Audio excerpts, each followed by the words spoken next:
staršia, chcem byť farebnejšia. No, zle bude, keď budem v 50-ke alebo v 60-ke nosiť rúžovú. No, ja to nosím, ja to mám rada. Dobre, my si teraz predstavíme ďalšieho hostia, ktorý prišiel až z Ameriky. Až z Ameriky, Barbarka Jaščáková. Dobré ráno. Dobré ráno. Ahoj, my sme práve hodnotili, že máme na teba šťastie, v dobrom zmysle slova samozrejme, že vždycky, keď prídeš, tak akurátne u nás. Vždy som s vami. Ty si zase prišla na chvíľočku na Slovensku, tak sme radi, že si našla cestu aj k nám. Budeme sa s Barbarkou dnes ešte rozprávať, ale skôr ako, vidíš, si už aj sadla, hneď ťa chceme aj ťahať preč. Áno, ja viem, že ja som si chcela len tak prisadnúť. Len tak prisadnúť, čiže s Barbarkou. Áno, a Barbarka je nám zaspieva, niečo porozpráva, čo má nové a tak ďalej, ale my tu máme čokolády, samozrejme. No a to už je finálny výrobok, pozrite sa, ako krásne vyzerá. Tie sú plnené, vlastne to sú všetky, čo sme robili s tým Grandmani a tak ďalej, ale teraz pozrite sa, čo sa deje. Keď sa chcete, milí televízni diváci, hrajkať, tak si môžete urobiť takéto skvelé bombazra. Áno, ty si sa vrátil z Ameriky tiež. Ja sa tiež, my sme sa vrátili a z Barbarou som na lietadle nevidel a videl som našich niektorých hokejistov včera a ja sa dávam teraz otázku. Červené jablčko? Nie, Bratislava má krásny hrad. To ja som ho dnes z diaľky videl z letiska. Až počúvajte. No a my teraz ideme už k Barbáre, pretože na ňu sme sa špeciálne tešili, pretože ona vždy príde k nám do Telerána a naposledy mala blondené vlasy. To som práve chcel ukázať. Tak to vyzeralo. Naposledy som mala čierne. Nie. Vonku sme boli. Počkaj, keď si u nás, áno, ale nemala si čierne, mala si takéto blondiavé. Čierne. Nie, vážne, blondiavé vlasy takéto. No, nehádajme sa. Bola si blondína, usi tmavá, máš nové CDčko, predpokladám? Áno. No na novom CDčko pracuješ, toto je ešte teda také toto už vyšlo, toto už vyšlo. Dávnejšie teda trošku, ale nie zase úplne. Áno. Ale ty nové pripravuješ, vraj. A teraz aj nové ešte pripravujem. Toto je ako CD a DVD. Dokopy v jednom, skvelá vec. Áno. Takže, no. Dobre, a čo v tom novom? S kým a ako? No a to nové pripravujeme s Erikom Restom. No, ale ty si sa vyjadrila, že už nebudeš s ním. Si to rozmyslela? Ja som sa tak vyjadrila. Áno, dávno, pred 2-3 rokmi, nie? Neviem o tom vážne. Nevieš, no? Dobre, ale tak to prešlo. To je jedno. Veľa ľudí a mnoho veľkých hlav mení rozhodnutia, takže to je úplne v poriadku. No? Takže teraz... Dobre, aký to štýl bude? Zase taký, lebo v 90. rokoch sme boli na to zvyknutí, na vás, vy ste boli veľké hviezdy vtedy, potom si sa teda vybrala do Spojených štátov. Ale len boli za mlákom. Áno. Erik odišiel do Prahy, nie? Áno. Čiže aký ten štýl? Zase taký nejaký podobný, ale to už asi nie, že už niečo nové by to asi malo byť. S Erikom robíme asi podobný štýl, ako je to tanečná hudba, čiže sme prerobili staré piesne na novodobo a tiež sme aj skomponovali viacero našich vlastných piesní, nových. No, takže sme to takto dali. Je to úplne ináč, rozdielne ako tento. Úplne inak.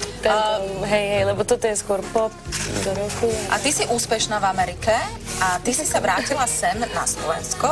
A nastalo?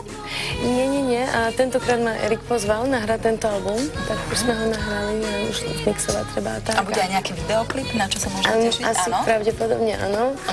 A tak som veľmi rada, že som mohla vidieť aj svoju rodinu, vieš, priateľov a tak. Ako dlho sa zdržíš? Čiže ste nahrali už album, máte budete mať koncert napríklad, jedinečný, z toho môžeme tiež vyťažiť zase z druhej strane. Skoro každý víkend sme mali koncerty, takže sme boli veľmi vyťažení. No. Čiže si veľmi zaneprázdnená, keď prídeš na Slovensku, ale predpokladám, že si zaneprázdnená aj v štátoch. Áno. Čo tam všetko robíš?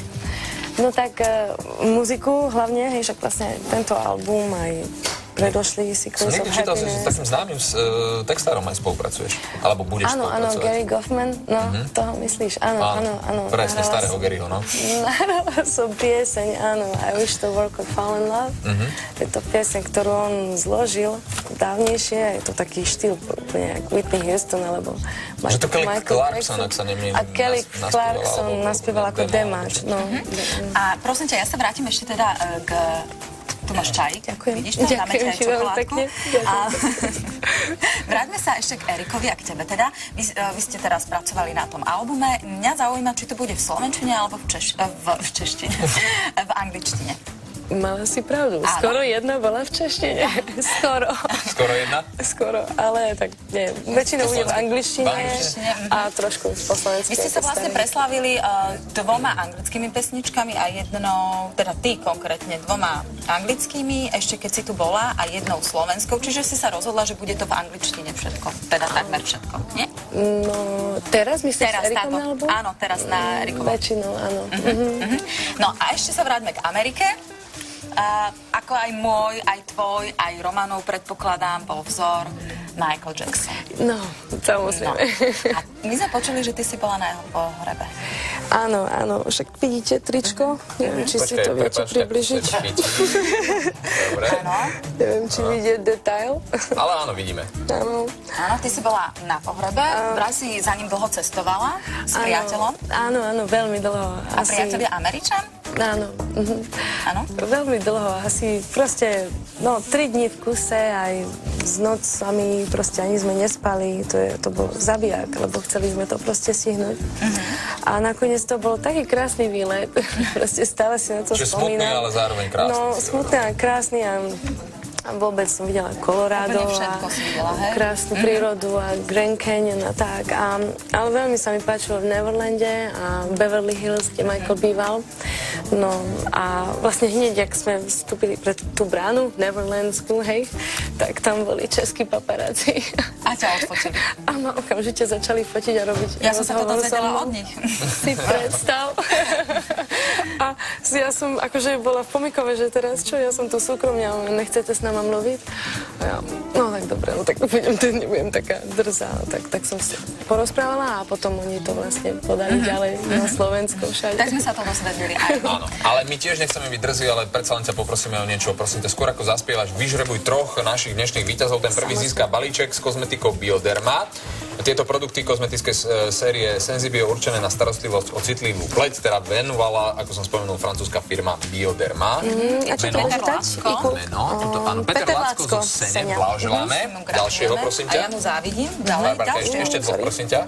Budeš to horúce. Aby sa nepobalila, alebo ja Tak ty vyžrebuj jedného a Barbarka ešte ďalšieho. Ponáhľam. Takže druhá cena je balíček cien k filmu svetoznámeho režiséra Luca Bessona, Artur a Maltazarová pomsta, takže je to pokračovanie chlapcovi o príbehu o Arturovi a priateľoch Minimojoch. A k tomu ešte aj 2 vstupenky na divadelné predstavenie s mamou.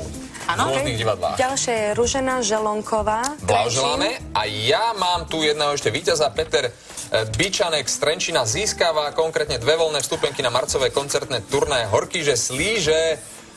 Užite si v jednom z miest, je ich viacej, nájdete si tam, kam budete chcieť ísť. Gratulujeme. Ešte nám, prosím ťa, Barbarka, povedz, kedy vyjde toto CDčko s Erikom? To ešte nevieme, to ešte neviete. Ešte. No, ale my vieme, že nám teraz zaspievaš a takú malú ukážku dáš. Ako sa to volá tá pesnička? Fly Me to the Moon. OK, takže ideme letieť na mesiac. A my by sme sa radi teda rozlúčili s našimi hostiami. Ďakujeme veľmi pekne, ďakujeme čokoládovni, samozrejme. Dáme si, ako náhle Barbarka zaspieva. Ale ešte predtým nám Barbarka zaspieva. Majte sa krásne. Pekné ráno, zajtra sa vidíme.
Don't